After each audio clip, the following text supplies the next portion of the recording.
Muito bem, voltamos. Então, peço que feche o microfone. Tem algum microfone com ruído?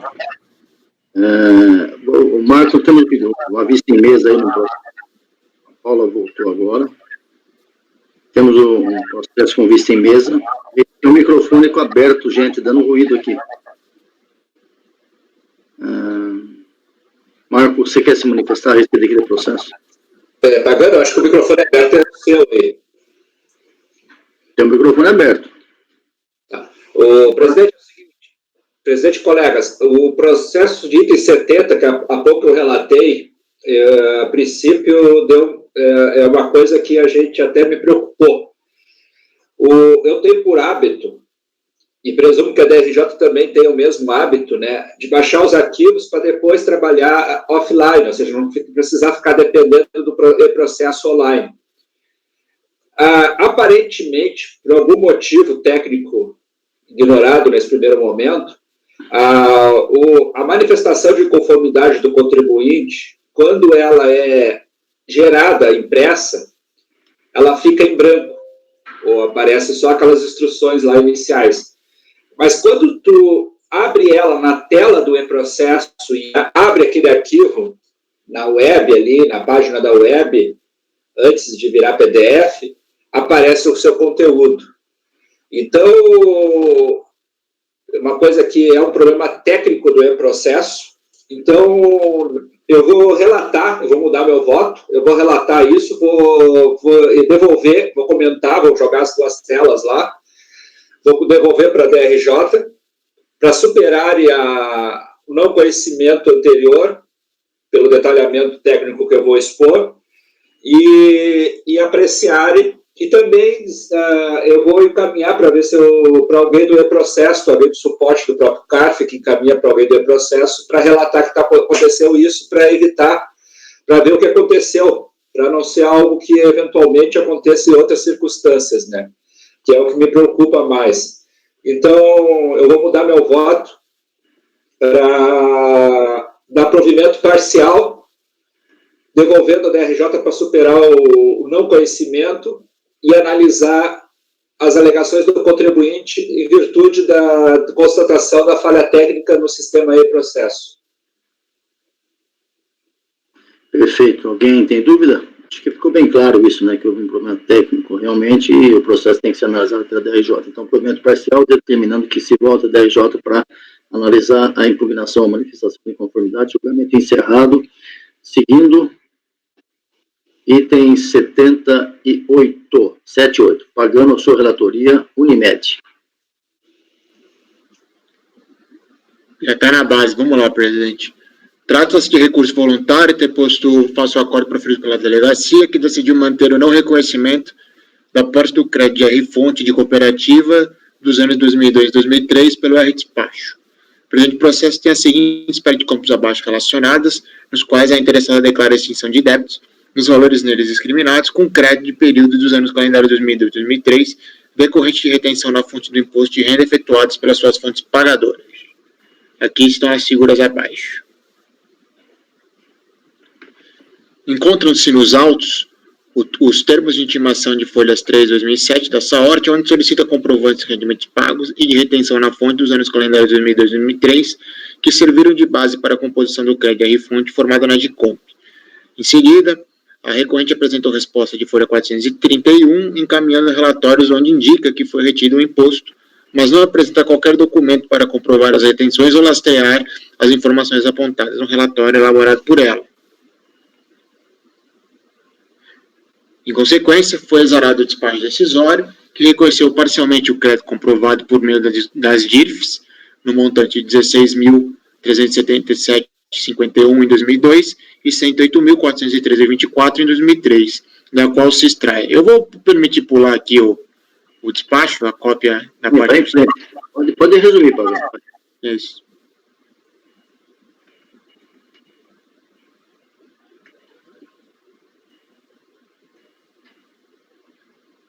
Pagando?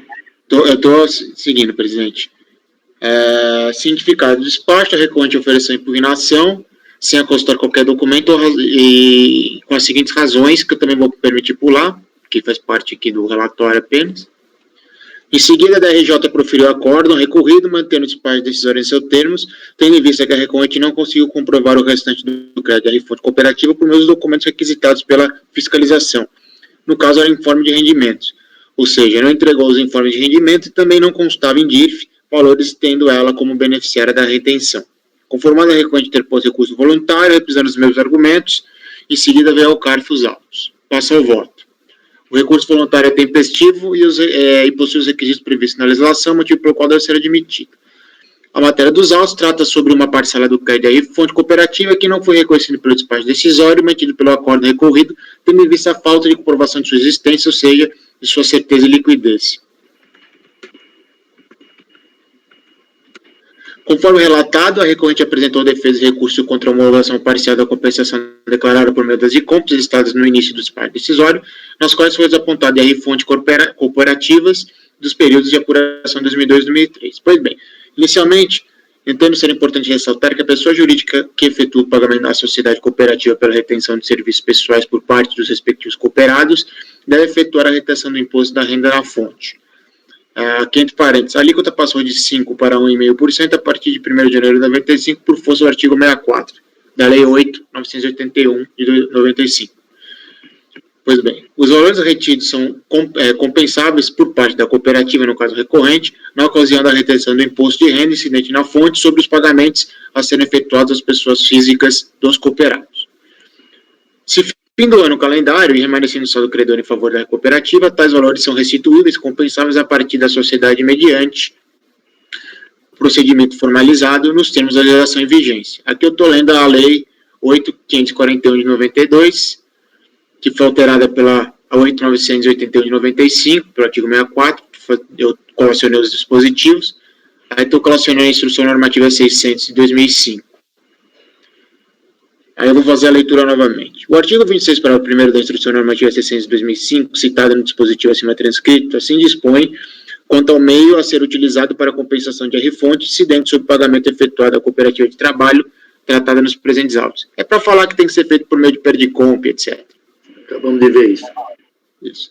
Portanto, para tanto a compensação de R-fonte efetuada ao longo do ano calendário de retenção, quanto para aquela efetuada após o encerramento deste, deve a contribuinte apresentar a declaração de compensação. A recorrente, na qualidade de cooperativa de trabalho, apresentou declarações de compensação do imposto com crédito de R-fonte de código 3280, que lhe foi retido pelas fontes pagadoras em virtude de serviços prestados com débito de R-fonte do código 0588. No presente caso, o ex-parte decisório reconheceu grande parte do crédito solicitado, que lhe estava comprovado por meio das DIRFs, no importe de 16 mil aproximadamente no ano de 2002 e 108 mil aproximadamente no ano de 2003, deixando de reconhecer o restante do crédito que não foi comprovado por meio de DIRF ou informe/comprovante de rendimentos. Para tentar comprovar a certeza de liquidez da parcela do crédito não reconhecido, a recorrente requer que seja feita a diligência contábil e fiscal, porém não acosta aos autos qualquer documento passível de comprovar a retenção em seu nome. Não acosta aos contratos, notas fiscais, e-mails, comprovantes de rendimentos, informes de rendimentos, dentre outros possíveis de comprovar a retenção do imposto a seu favor. O acordo recorrido entendeu que, devido à falta de documentos nos autos, não foi possível restar comprovada a efetividade ou o valor da retenção do imposto pelas fontes pagadoras, fazendo-se necessária a participação das empresas destinatárias dos documentos, empresa tomadora de serviço prestado pela recorrente, com o fornecimento do informe de rendimentos à prestadora de serviço, bem como o registro em DIRF dos valores retidos. Desta forma, a DRJ entendeu que, devido à ausência de documentos passíveis de comprovar as retenções, é necessário se recorrer às empresas participantes da transação para a confirmação dos valores que a recorrente alega que foram retidos em seu favor. Vejamos a parte do acordo que trata desta parte. Eu vou pular porque acho que deu para entender mais ou menos o que eu estou dizendo aqui. Vai ao final, né?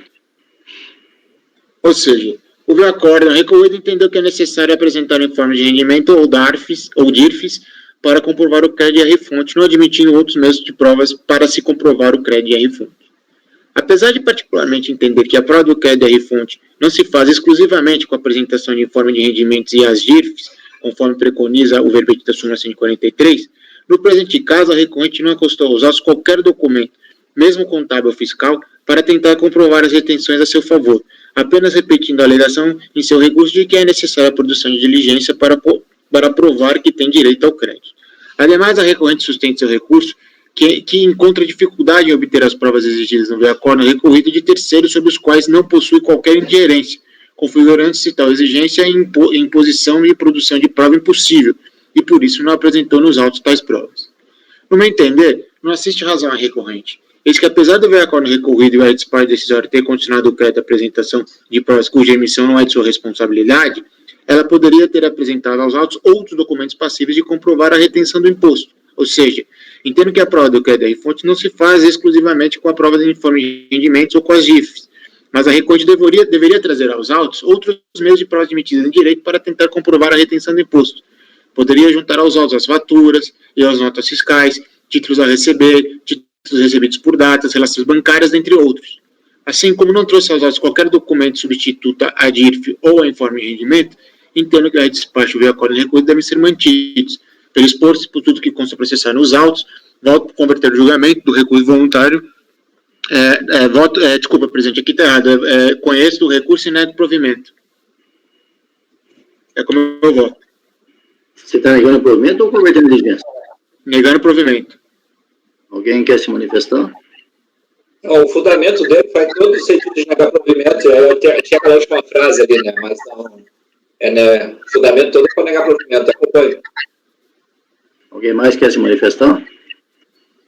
Unânime, negado o provimento. Julgamento encerrado. Seguindo.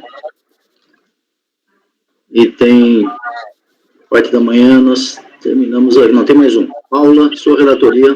Item 81. Tecno, Indústria e Comércio. Esses são os embargos, é bem simples.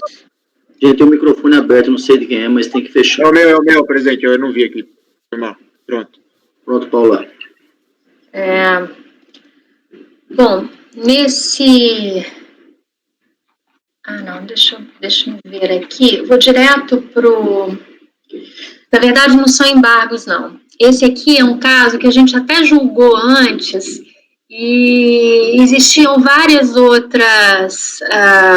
outros processos desse mesmo contribuinte, mas eu não sei, e eles foram pautados todos no mesmo dia. Não sei por que ele acabou não entrando na pauta junto com os outros processos. Então, a gente pode ir direto ao voto, e ele está na página 4.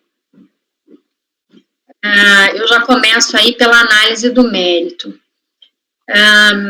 De acordo com o relatório do presente processo, trata-se de compensação não homologada em virtude de não confirmação de saldo negativo de CSLL do ano calendário de 2005, pleiteado no montante de R$ 489.714. Não obstante a manifestação de inconformidade da contribuinte, a apresentação dos DARFs comprovando o recolhimento do pagamento de algumas estimativas e a indicação das compensações realizadas para quitação de outras estimativas no mesmo ano calendário, o julgador ACOA entendeu que a documentação apresentada pela contribuinte não era suficiente para análise do pleito, indeferindo o pedido. A recorrente, por sua vez, alega que a diferença não confirmada do crédito pleiteado se refere à compensação de estimativa, objeto do processo de final 2009-40, já julgado por esse colegiado. Alega que, mesmo que tal processo não fosse julgado, as estimativas compensadas devem ser entendidas como realizadas, pois as DECOMPs funcionavam como confissão de dívida e poderiam ter sido cobradas, inclusive, com a inscrição do débito em dívida ativa. Adicionalmente, a recorrente acosta aos autos em sede de recurso voluntário vários elementos de prova que acredita serem impossíveis de corroborar seu direito. A cópia do LALU, livro diário, DARFs, pois bem, é de se reconhecer que assiste razão à recorrente quando postula pela possibilidade de utilização de estimativas compensadas para a formação de crédito de saldo devedor para ulterior compensação. Isso porque o artigo 74 da Lei 9.430 de 96, na redação dada pela Lei 10.637 de 2002, estabelece em seu parágrafo 2º que a compensação extingue o crédito tributário sob condição resolutória de sua ulterior homologação. Eu ainda trago aqui, né, a questão da solução de consulta positiva de 18 e também a jurisprudência dessa casa já se debruçou sobre o assunto, decidindo recentemente pela procedência de crédito de saldo negativo formado a partir de estimativas compensadas e ainda que não homologadas, né, e aí eu trago aqui uma jurisprudência de 2018, que é a aplicação do parecer COSIT número 2, que a gente já até discutiu aqui, né. A decisão da Corte Superior explica a razão para o consenso dos entendimentos desse Conselho e também da Receita Federal que contradizem a fundamentação da decisão ora recorrida. Se a estimativa compensada não puder compor o saldo negativo pleiteado, o crédito utilizado nessa compensação será reduzido e a recorrente terá, então, um débito a pagar. Ao mesmo tempo, em outro processo administrativo, no caso de final 2009-40, caso a compensação da estimativa não seja homologada, a recorrente terá que efetuar seu pagamento, com os devidos acréscimos legais, ao mesmo tempo em que seria obrigada também a pagar os débitos liquidados através do aproveitamento do saldo negativo do período. Haveria, nesse caso, portanto, uma duplicidade na cobrança, o que não se pode admitir. Assim, entendo não ser possível indeferir a reivindicação da recorrente, aceitando a glosa do saldo negativo, formado a partir de estimativas compensadas e não definitivamente homologadas, até porque a recorrente trouxe a esses autos documentação contábil e fiscal para corroborar o que alega, de modo a comprovar o seu crédito. Ademais, é importante destacar que o processo de final 2009-40, ao qual esse processo estaria vinculado, já foi julgado por essa turma que decidiu converter seu julgamento em diligência, para que os documentos fiscais e contábeis apresentados pela recorrente pudessem ser analisados para verificar a existência e disponibilidade do crédito pleiteado.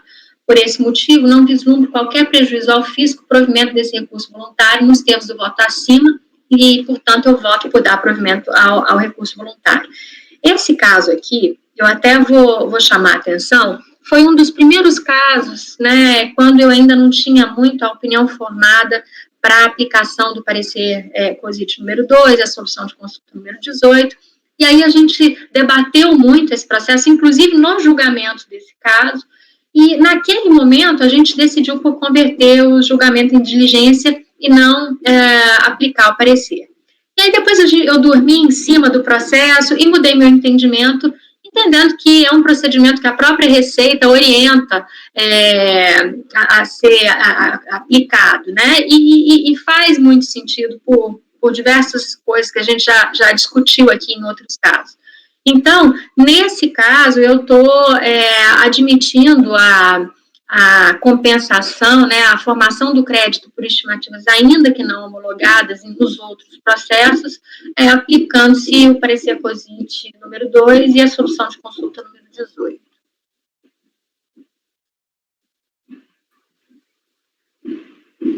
Proposta da relatora dar provimento ao recurso voluntário. Iágaro. Desculpa. Paula, você não cita o parecer número 2, né? Que são dois, tem o parecer COSIT número 2 e tem a solução de consulta número 18, que também fala a mesma coisa, ela trata da mesma coisa. Então, eu, no voto, quando eu fiz o voto depois, eu apliquei colocando a solução de consulta número 18. Mas, se vocês quiserem, eu posso, inclusive, incluir também o parecer COSIT número 2. Não há problema em complementar o voto com essa parte também. Mais completo, ele traz toda a questão metodológica de como é que funciona. Né? Claro, eu faço aqui o complemento para não deixar de fora. Você colocou no seu final do voto, alternativamente, uma conversão em diligência, mas a sua proposta dar provimento, né? É porque esse foi o primeiro voto junto com aqueles outros, mas, na verdade, dar provimento. Bom, a gente já conhece bem essa matéria, acho que já podemos votar, né? Provavelmente vai haver divergência, mas vamos lá. Marco Rogério. Presidente, pelos motivos já expostos, eu digo para sobrestar esse processo. Pagano. Com a relatora. Evandro. Acompanha a divergência. Para sobrestar também, né? Júnior. Com a relatora. Iágaro. Com a relatora. Luciano. Com a relatora, presidente. já expostos com a relatora. Bem, já me manifestei antes e ontem sobre esse assunto. Então, dado o provimento por maioria, Paula, continuo com você, vamos voltar aos processos, terminamos os processos de hoje, pela parte da manhã, vamos voltar a alguns remanescentes de ontem. Item 31, sua relatoria mesmo, Paula, J.A. Rezende Advogados.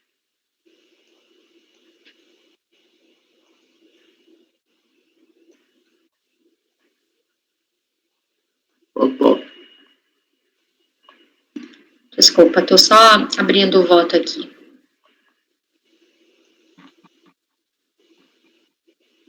Fazendo também as minhas anotações para não esquecer de colocar aqui a sugestão do Iaga. J.A. Rezende. Bom, esse é um caso de omissão de receitas. Eu já vou direto para o voto, que está a página 6. Bom, estão presentes as condições de admissibilidade do recurso voluntário, então eu conheço. Insúcia recorrente contra a autuação lavrada contra ela, que apurou créditos de origem não comprovada no ano calendário de 2005, culminando na tributação do lucro por arbitramento na forma dos artigos 529 e 530, incisos 2 e 3 do RIT de 99.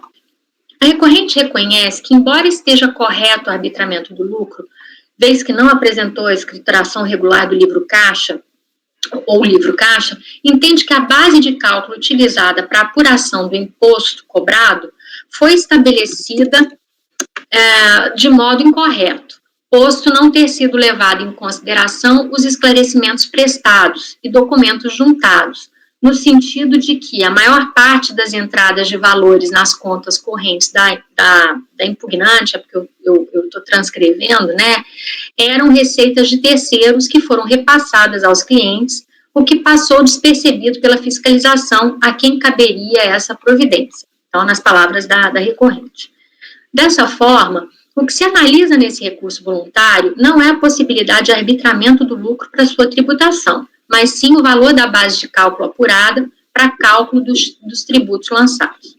Para tal, requer a recorrente seja realizada a diligência para, aí abre aspas de novo, né, o que ela quer, obter a documentação necessária para possibilitar a realização de prova pericial de natureza contábil financeira que apure a real base de cálculo dos tributos lançados nesse auto de infração, de modo a permitir o justo e correto lançamento com base no lucro arbitrado, compensando-se os valores já pagos à época sobre os mesmos fatos geradores. Fecha aspas.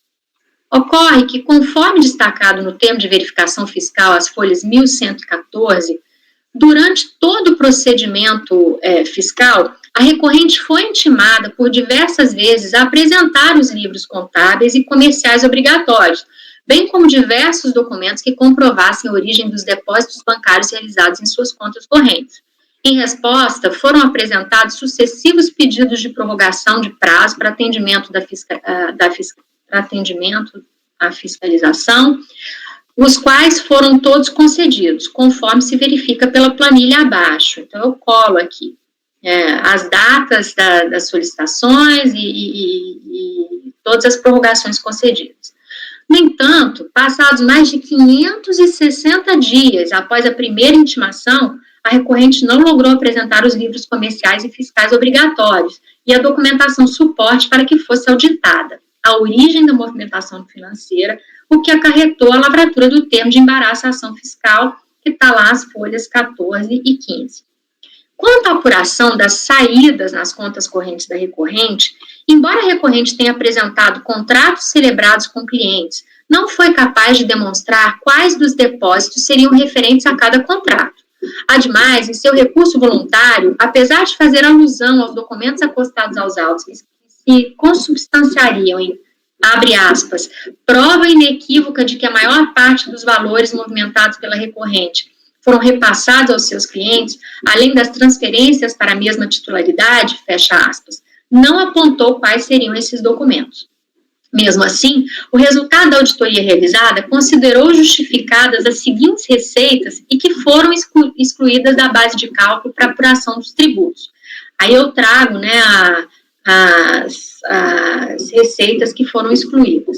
Cumpre também observar que, conforme informações prestadas em sua DIPJ, as folhas 74 a 83, a receita bruta declarada pela recorrente no ano de 2005 foi nula, não havendo, portanto, valores de tributos a compensar como alegado pela recorrente.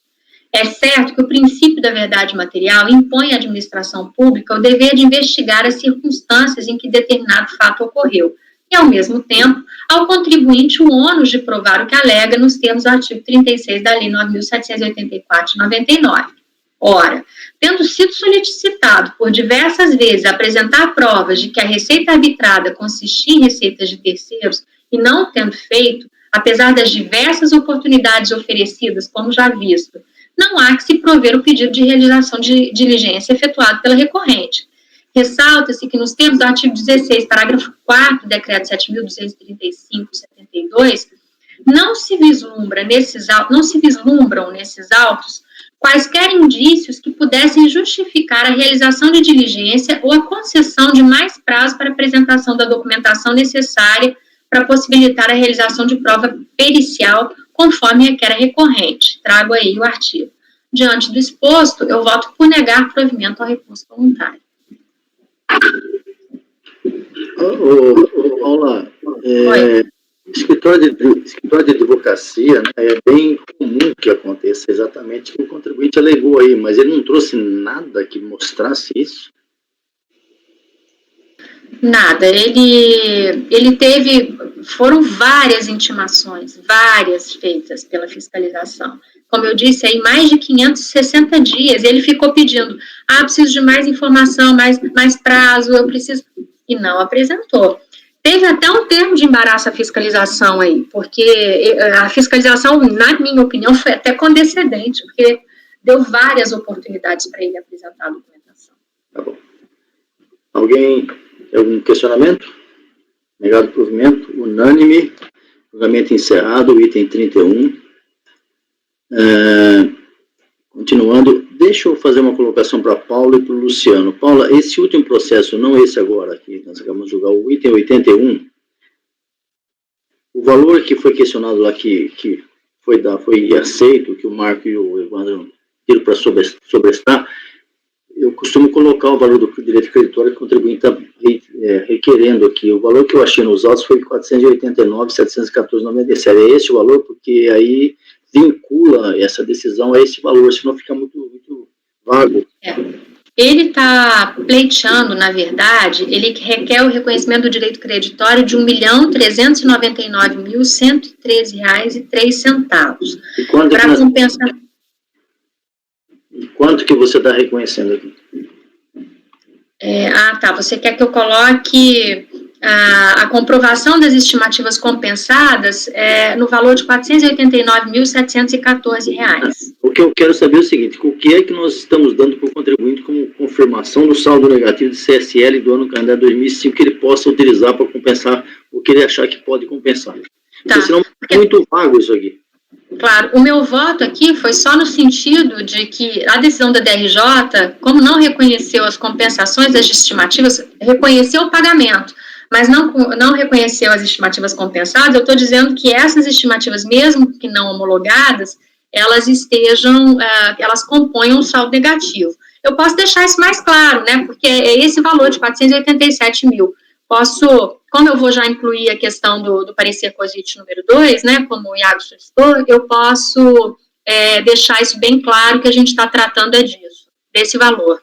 Se você puder depois, hoje ou amanhã, passar esse número para que eu possa colocar aqui na ata, tá? Eu faço agora na hora do almoço e já divido com todo mundo a redação final do voto com essas inclusões. Porque a gente costuma colocar, reconhecer o direito creditório, homologar as compensações até esse limite, senão fica assim muito disperso, tá? Claro, pode deixar.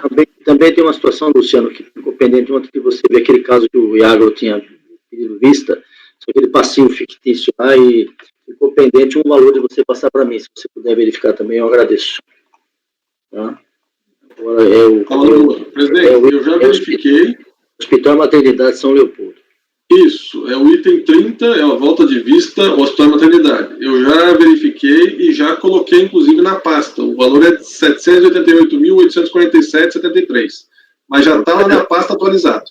Não, mas peraí, se você já passou o valor, me dá de novo, é 88.847 reais e 73 centavos. Perfeito, muito obrigado. Aí ficou assim, ó, deixa eu só ler aqui como ficou. É o item C. Na omissão de receita sobre mútuos e suprimento de caixa permanecem os valores, mantendo-se, portanto, neste ponto, os AIs incólumes, cujo valor tributável ou imposto no AI totaliza 788.847,73. É isso mesmo, tá certo. Ótimo, obrigado, Luciano. Então fica só da Paula pendente. Vamos fazer mais um antes do almoço. Luciano, é seu. Item 32. Cláudia Cristiane Garcia. Pode ser?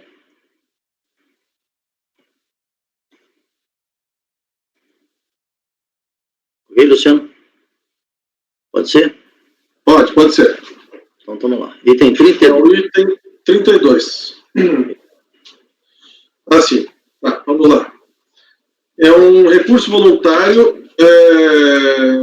O objeto da discussão é o lançamento em virtude de uma construção de um edifício por pessoa física. Ela foi equiparada à pessoa jurídica, não apresentou os custos das obras e também faltou recolher a tributação proveniente da venda dessas unidades do edifício.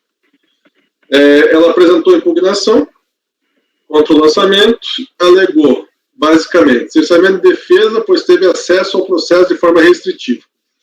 Não houve desqualificação da escrita contábil, nem a deficiência que possa justificar tal medida, inclusive arbitramento, né?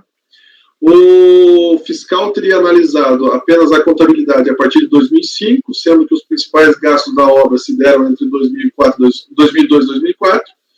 O fiscal deveria ter solicitado todos os períodos. Aplica-se a regra indúbio contra fisco. Não leva em conta os custos da obra. Não levar em conta os custos da obra seria entender que não houve custo nenhum. O arbitramento do lucro teria sido feito de forma irregular.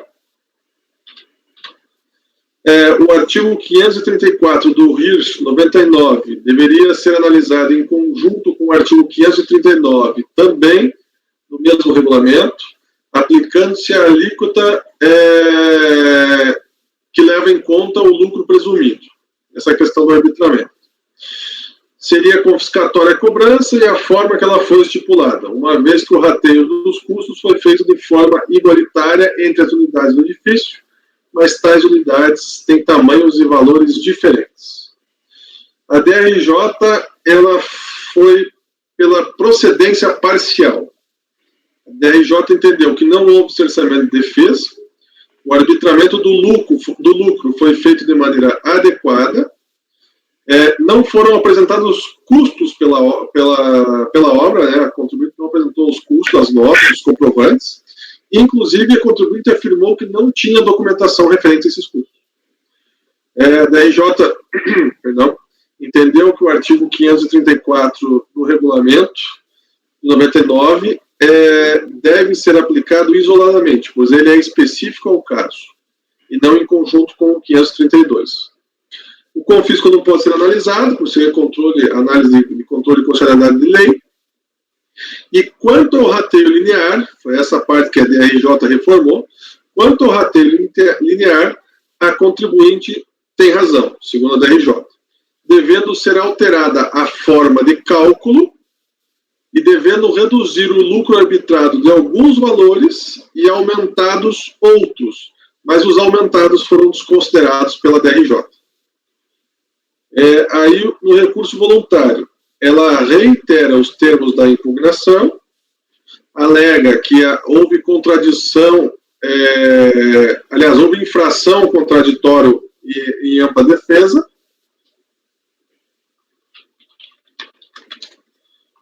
por limitação de acesso ao processo. Eles teriam marcado horário para ela ter acesso ao processo e também tempo para ela ter acesso ao processo, segundo informações. E ela não deixaram fazer carga do processo. A auditoria não levou levam em conta os anos de 2002 e 2004, período em que houve vários custos com a construção do imóvel. Com a alteração dos cálculos para a taxação dos imóveis, deveria o auto de infração retornar para sua origem, de forma a ser retificado e concedido novo prazo para a elaboração de nova impugnação. Os vícios nos autos de infração recaem no artigo 59, inciso 2 do Decreto 70/235. Alega ainda que o arbitramento foi feito de forma arbitrária, pois não houve a desqualificação da escrituração. A opção pelo lucro presumido foi admitida pela IN 25/99. O artigo 534 do RIR 99 deve ser entendido conjuntamente com o artigo 532 do RIR 99. O valor atribuído ao imóvel no registro de imóveis foi de R$ 3.585.434,74. Continua, presidente. A Júlia queria falar? Não, agora vamos deixar para após o almoço, Luciano. O processo é bastante complexo, né? Vamos analisar com calma. Se já relatou, já podemos agora deixar para começar o voto logo após o almoço, tá bom? Tá bom. Então, encerramos por aqui, voltamos às 13h45, agradeço a todos. Val, encerrando, e às 13h45 voltamos.